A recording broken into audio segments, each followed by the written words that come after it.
Hello guys, what's up once again, Palaboy OFW here. So for today's vlog mga idol, reviewin lang natin yung mga nangyari nitong mga nakaraang araw sa first release ng SB19 single na Damn. Ayon sa ayon sa World Music Awards, ang SB19 ay Damn number 7 sa most viewed music video in last 24 hours. So trending ang Damn ng SB19, no? Then number 13 siya sa third highest new entry iTunes worldwide mga kaps.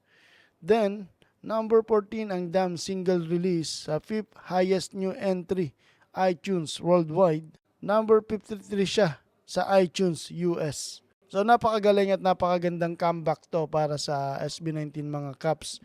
At dahil ayon naman na sa nakita natin, napanood natin, talagang planado yung production tsaka yung paggawa nila ng kanta, no. Kaya hindi malabo na mag-trending itong ating mahalima mga kapatid, SB19 worldwide. Lalo na sa YouTube na within less than 24 hours nakakuha agad ng 1 million.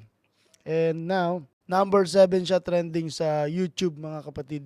So maraming salamat sa 18 community sa streaming ng ating mga iniidolong SB19 mga kapatid.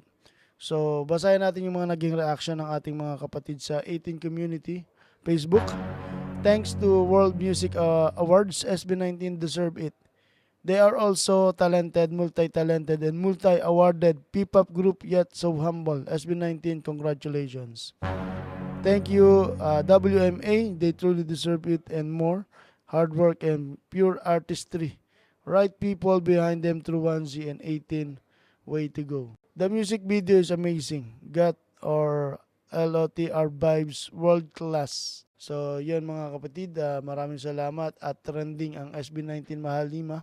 Ang single release nila na Damn. Congratulations SB19 and mabuhay. Ingat kayo mga kapatid. Alright.